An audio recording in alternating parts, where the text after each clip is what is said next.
Hello everyone, मैं सुलभ अभिषेक अस्थाना और आप देख रहे हैं अपना फेवरेट चैनल मैथ्स गुरु एग्जाम टेक। अगर आप यूपी टेट की तैयारी कर रहे हैं तो आप लोग ये चैनल को फटाफट सब्सक्राइब कर लें, ठीक है। और पूरा का पूरा वीडियो देखें। लगभग 1000 क्वेश्चन सीरीज़ जो है आप लोगों के बीच में आने वाली है। लगातार आप लोगों को क्वेश्चन मिलते रहेंगे, ठीक है। तो देखिए, पहला क्वेश्चन है यूपीटीटी में आया हुआ क्वेश्चन है। तो कह रहा कि यदि दो वृत्तों की परिधि में अनुपात दिया हुआ है 3:1 का, तो वृत्तों का क्षेत्रफल जो अनुपात निकालना है, ठीक है। तो देखिए, वृत्तों के अगर आपकी परिधि का अनुपात दिया हुआ है और आपको क्षेत्रफलों का, ठीक है, किसका अनुपात दिया है, परिधि का दिया हुआ है, और निकालना किसका है, क्षेत्रफल का निकालना है ना। तो जब ऐसी कंडीशन हो तो आपको केवल क्या कर देना है, इसका वर्ग कर देना है। तो 3 का वर्ग कितना, 9, और 1 का वर्ग तो 1 ही रहेगा, तो 9 रेशियो कितना आ जाएगा, 1। तो ऑप्शन नंबर आपका बी वाला बिल्कुल करेक्ट हो जाएगा, ठीक है। ऑप्शन नंबर बी बिल्कुल सही है। जब परिधि दी हो और क्या दिया हो, आपका क्षेत्रफल दिया। और साथ ही साथ में एक बात और भी है, अगर आपका जो वृत्त की त्रिज्याएं दी हैं, ठीक है, क्या दिया हुआ है, वृत्त की त्रिज्याओं में अगर अनुपात दिया हुआ है R1 और R2 में, अगर त्रिज्याओं में भी अनुपात दिया है तो आप क्या कर दें, उसकी जब अगर क्षेत्रफल का अनुपात निकालना है तो आप सीधा वर्ग कर दें उसका, ठीक है। तो आपका आंसर आ जाएगा, ठीक है। चलिए नेक्स्ट क्वेश्चन की बात करते हैं। कह रहा 20 सेंटीमीटर भुजा के समबाहु त्रिभुज का क्षेत्रफल ज्ञात कीजिए। तो देखिए बच्चों, समबाहु त्रिभुज जो होता है उसका क्षेत्रफल क्या होता है, समबाहु त्रिभुज का क्षेत्रफल, समबाहु त्रिभुज का क्षेत्रफल, थोड़ी राइटिंग इसमें अच्छी नहीं आ रही है।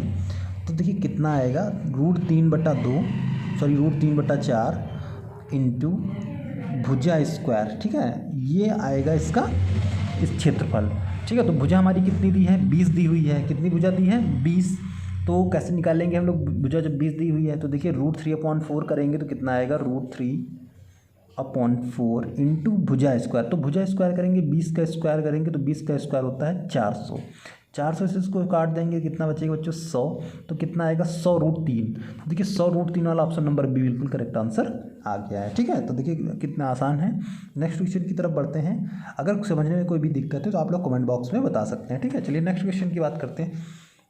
कह रहा है निम्न में कौन सी विधि देखो, सुनो और समझो। देखिए, देखना तो और सुनना और समझना, जब भी ऐसी कोई भी चीज़ होती है, जैसे हम किसी विज्ञान प्रदर्शनी वगैरह में जाते हैं तो वहाँ पे देखते हैं जो प्रदर्शनी लगी होती है ना, तभी तो हम लोग उसको देखते हैं, फिर उसको सुनते हैं कि क्या इसमें है, इस प्रोजेक्ट में क्या है, उसके बाद हम लोग उसके बारे में समझते हैं। तो ऐसी कंडीशन में देखिए क्या हो जाएगा, प्रदर्शनी, तो प्रदर्शन विधि हो जाएगी। कौन सी विधि हो जाएगी, प्रदर्शन विधि हो जाएगी, ठीक है। चलिए नेक्स्ट क्वेश्चन की तरफ बढ़ते हैं। तो नेक्स्ट क्वेश्चन दिया हुआ है, कह रहा है दो संख्याओं का मासा 13, उनका लासा 1989, यदि उनमें एक संख्या 17 है तो दूसरी संख्या ज्ञात कीजिए। अगर आपने पिछला वीडियो देखा होगा, सबसे पहला जो वीडियो दिया था हमने, उसमें ये चीज़ डिस्कशन की थी कि दो संख्याओं का लासा जो होता है और जो मासा होता है इसका,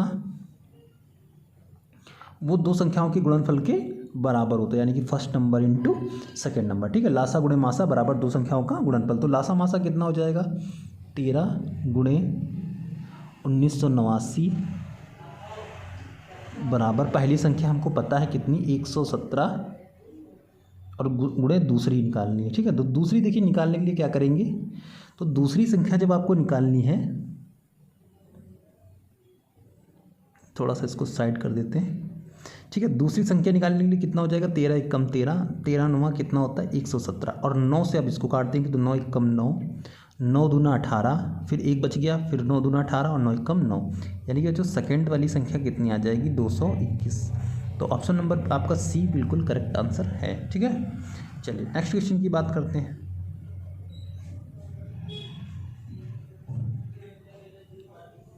कह रहा है कि एक त्रिभुज के कोणों में 2:3:4 का अनुपात है, ठीक है। त्रिभुज के कोण ज्ञात कीजिए। देखिए किसी भी त्रिभुज की अगर बात करें तो त्रिभुज के तीनों कोणों का योग जो होता है, तीनों कोणों का योग जो होता है वो 180 होता है, ठीक है। और एक बात आप लोग हमेशा समझ के चलिए कि जब भी कोई भी वेरिएबल आपको हटाना पड़े, तो सॉरी अनुपात हटाना पड़े, तो उसमें कोई ना कोई वेरिएबल लगेगा, यानी कि कोई अचर संख्या लगेगी ना।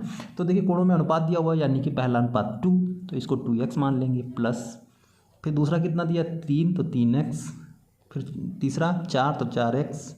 अब देखिए तीनों कोणों का योग कितना पहुंच गया, 180, तो इसको 180 के बराबर रख देंगे, ठीक है। 3 2 5 4 9x, यानी कि 9x हो गया बराबर 180। 9 से इसको काटेंगे, 9 दूना 18 कट जाएगा, ठीक है, सॉरी 9 दूना 18 हो जाएगा। तो x देखिए कितना हो जाएगा, x बराबर 20 हो जाएगा।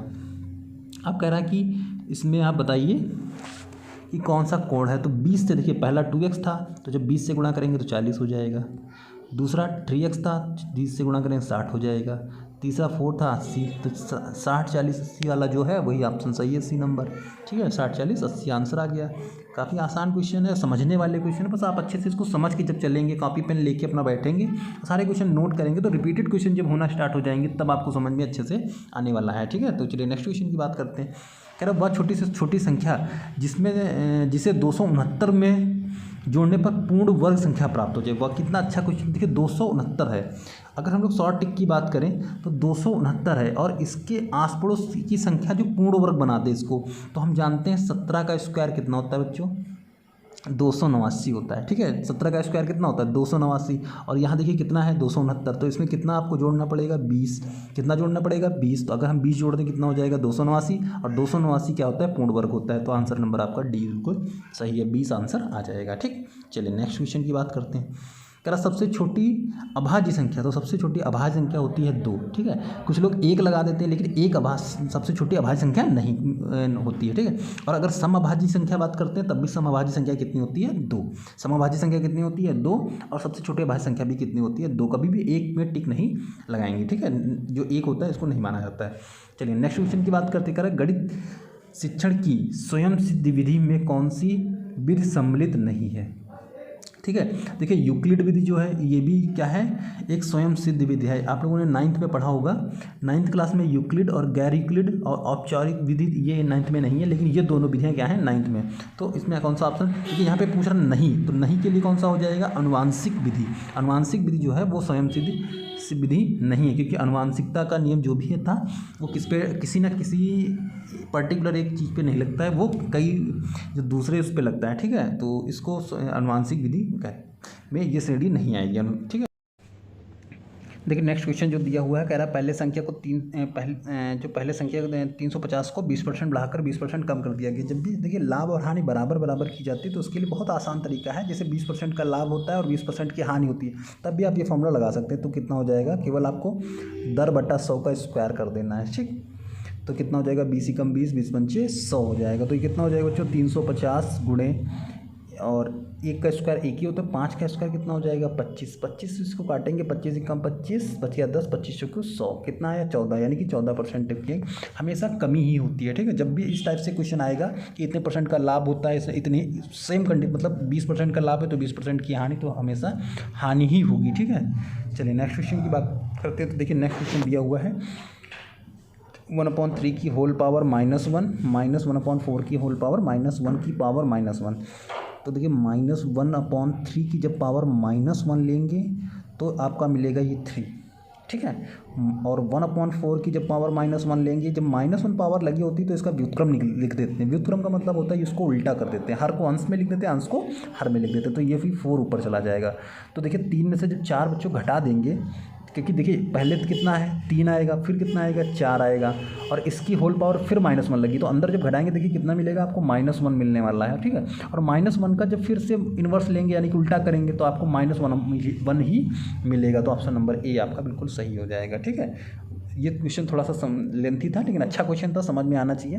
भाई माइनस पावर लगी तो आपको इसका व्युत्क्रम लिख देना है, तो व्युत्क्रम में ये संख्या उल्टा हो जाती है, तो अपॉन में 1 लिखने से कोई फ़ायदा नहीं, तो 3 और 4 मिल जाएगा।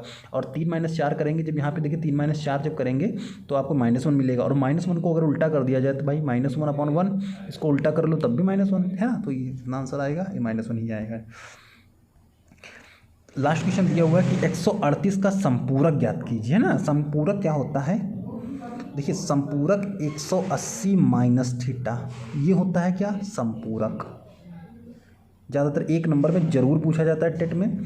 और 90 माइनस जो होता है थीटा, ये होता है कोटिपूरक, है ना, कोटिपूरक। अब इसको नोट कर लेंगे। ठीक है, अब 180 जब घटाएंगे 180 में से 138, तो देखिए कितना बचेगा 2 बचेगा, और यहाँ पे 17 बचा, 17 में से 4 चला गया, 42 बचेगा। ठीक है, तो ऑप्शन नंबर कौन सा सही हो जाएगा, आपका ऑप्शन नंबर 1 बिल्कुल परफेक्ट करेक्ट आंसर आ जाएगा। ठीक है, तो आप लोग चैनल को सब्सक्राइब कर लें,